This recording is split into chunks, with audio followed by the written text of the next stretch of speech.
बातें तो हम कह रहे हैं कि चीन भी अब धैर्य की अपील कर रहा है, लेकिन ये देखिए जलते हुए शहर की तस्वीर देखिए। आप ये जलते हुए शहर की तस्वीर जब देखेंगे तो आपको अंदाजा होगा कि वहां रहने वालों के ऊपर क्या गुजर रही होगी। एक जिंदा शहर को मलबे में तब्दील कर दिया गया है, और ये किसने किया है? ये उस रूस ने किया है जिसके तेवर में नरमी नहीं बल्कि शुरुआती दिन से लेकर आज तक सिर्फ और सिर्फ तलखियां इस तरीके से, तेवर इस तरीके से पुतिन का।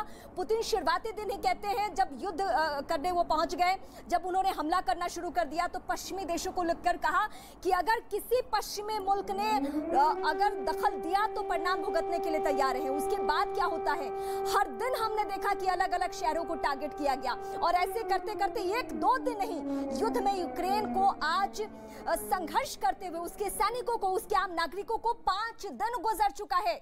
टीवी स्क्रीन पर 2 तस्वीरें, एक पहली तस्वीर जो है आप देखिए शहर किस हाल में है, किस सूरत में है, दूसरी तस्वीर भी उसी तरीके की, लेकिन रिपोर्ट जो हम आपको दिखा रहे हैं, युद्ध रिपोर्ट जो दिखा रहे हैं, वो 5वें दिन किस हालत में है ये शहर, ये आपको बानगी के तौर पे, और आप इसको देखकर ही समझ सकते हैं कि आने वाले दिन अगर शांति की तरफ ये दोनों ही मुल्क नहीं बढ़ते हैं, यूक्रेन और रूस, तो बहुत खतरनाक साबित होने वाला है।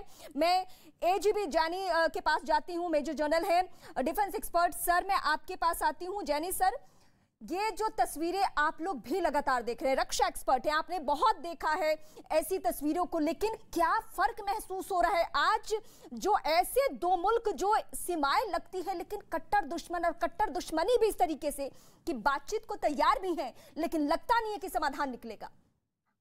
देखिए, जो ये फायरिंग वगैरह हो रही है और ये जो टैंक्स जला रहे हैं, बॉम्बिंग हो रही है, ये रशिया का मकसद है प्रेशर को मेंटेन रखना, दबाव को मेंटेन रखना, क्योंकि अभी तक सीज फायर का तो ऐलान हुआ नहीं है। हाँ। टॉक शुरू हुई है, टॉक्स में सीज फायर के ऊपर तो कोई समझौता हुआ नहीं है, तो रशिया चाहता है कि भाई वो हावी रहे, दबाव बना रहे, प्रेशर बना रहे, ताकि के वो यूक्रेन की जो लीडरशिप है उनको मजबूर कर सके अपनी मांगों को मानने के लिए।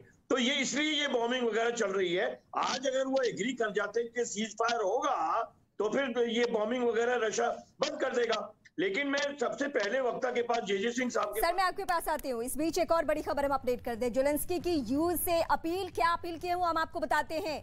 यूक्रेन को ईयू में शामिल किया जाए, ये अपील की है। यानी बातचीत भले कर रहे हैं यूक्रेनी राष्ट्रपति, लेकिन वो रूस को लेकर उनके जहन में कोई नरमी नहीं, और होनी भी नहीं चाहिए, क्योंकि जिस तरीके से यूरोपियन यूनियन में शामिल किया जाए यूक्रेन की सीधी सीधी ये मांग और ये अपील की जा रही है कि जल्द यूरोपियन यूनियन में शामिल किया जाए। इस वक्त कमांडर जीजे सिंह सर मेरे साथ हैं। सर, मैं आपसे यही पहलू समझना चाहूंगी, मेरे दर्शक भी जानना चाहेंगे कि यूरोपियन यूनियन में शामिल होने की इस अपील के पीछे क्या मकसद है। हम सीधे सीधे मान लें कि ये लड़ाई पे भी इसका असर होगा, क्योंकि रूस तो बिल्कुल नहीं चाहेगा कि यूक्रेन इस तरीके से आगे बढ़े। यूरोपियन यूनियन में दाखिल होता है तो पहली बात तो ये होती है कि उसकी ताकत बढ़ती है, क्योंकि ये दुनिया के जितने शक्तिशाली इकोनॉमिकली हो या मिलिट्री और इकोनॉमिकली, ये ताकतवर 30 देश हैं। अगर दुनिया का जो ओपिनियन स्विंग होता है तो इन्हीं की वजह से होता है, ना कि जो country like Bangladesh, Nepal, Burma और ये श्रीलंका हुआ, या बोट्सवाना, अल्जीरिया, मोरक्को, छोटे छोटे जो देश है जिनके पास ना इकोनॉमिक पावर है ना उनके पास कोई मिलिट्री है।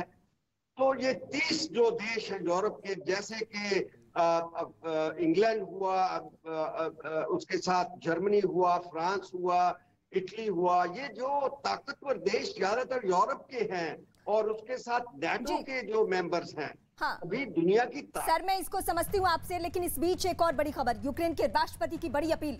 ज़ेलेंस्की ने दुनिया भर से अपील की है। इस वक्त की सबसे बड़ी खबर, रूस के खिलाफ सेना बनाने की अपील की गई है। ये दुनिया से अपील है। दुनिया भर के वॉलंटियर को बुलावा भेजा है किसने, अपील की है किसने, पुतिन के खिलाफ एकजुट होने की अपील की है यूक्रेनी राष्ट्रपति ने। पहले उनकी एक अपील आती है कि यूरोपियन यूनियन में उन्हें शामिल किया जाए, दूसरी अपील दुनिया के सामने कि रूस के खिलाफ सेना तैयार की जाए, यानी किसी भी मोर्चे पे वो पीछे हटने को तैयार नहीं है। उनका मानना है कि रूस को सबक सिखाने का समय यही है, इसी वक्त में अगर दुनिया साथ दे दे तो वो सबक सिखा दे। ये जो बातचीत हो रही है उस बातचीत से अब एकदम आप ना उम्मीद हो जाइए, क्योंकि समाधान निकलने के कोई आसार नहीं है, ना रूस के तेवर में नरमी ना यूक्रेन के तेवर में नरमी, क्योंकि बीते 5 दिनों में जो जख्म दिए हैं रूस ने यूक्रेन को वो भुलाए नहीं भूलने वाली बातें हैं। और यही वजह है कि अब यूक्रेनी राष्ट्रपति दुनिया से भी मदद मांग रहे हैं, नेटो से भी मदद मांग रहे हैं, उन्होंने तो भारत से भी मदद मांगी और सब जगह अपील करके वो चाहते हैं कि उस रूस को सबक सिखाया जाए जो अपनी सैन्य ताकत के बदौलत वो चाहता है कि यूक्रेन को अपने काबू में कर ले, अपने कब्जे में कर ले, अपने प्रभाव में कर ले, वहां तख्ता पलट कर दे, कई टुकड़े करने की कोशिश। और आपको याद होगा युद्ध के पहले ही उसने क्या किया था, 2 प्रांतों को 2 मुल्क स्वतंत्र मुल्क घोषित कर दिया था। ये रूस का कदम था, जहां रूसी विद्रोही हमेशा से हैं जो यूक्रेन के प्रभाव में बिल्कुल नहीं रहते हैं। इस वक्त की ये बड़ी खबर हम आपको अपडेट कर रहे हैं और 3 तस्वीरें आपकी टीवी स्क्रीन पर है।